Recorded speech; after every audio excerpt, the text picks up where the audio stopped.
Good afternoon. My name is Tom Brunsonoff, Certified Master Mechanic out of Reading, PA. Today we're going to talk about how to remove bumper stickers. It's not too difficult. The biggest thing in your advantage is make sure you get yourself a good can of label and sticker remover.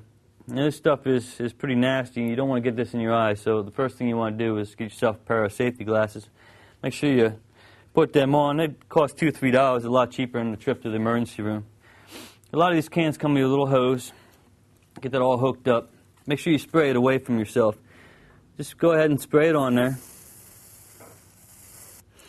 Once you get that all sprayed on there and it sits for a good 5 or 6 minutes, this one's already been sitting for a little bit, but you'll see it'll start working this glue off. You see it should start peeling off pretty easy. And it just basically comes right off. I mean, that stuff works real wonders on that glue on the inside. You can feel it's going to get pretty slippy on the inside because that glue is breaking down.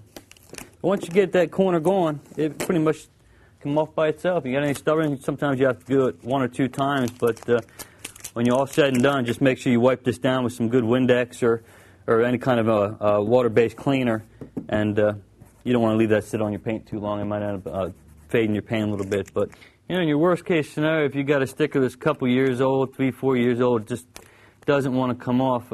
Keep one thing in mind, when you're working on a plastic bumper like this, the last thing you want to use is a razor blade. A screwdriver might be okay, but just don't push too hard because these bumpers, they gouge pretty easy. The best thing to do is, like I said, if it doesn't come off relatively pretty easy, the best thing to do is just spray it down a few times and just work it little bit by little bit. Your best tool is your fingernail. Anything more than that, you're going to end up scratching and gouging your bumper. But take that little bit of information to heart because these bumpers do damage real easy. A little elbow grease and a little fingernail and this spray, you should be able to get it off pretty easy.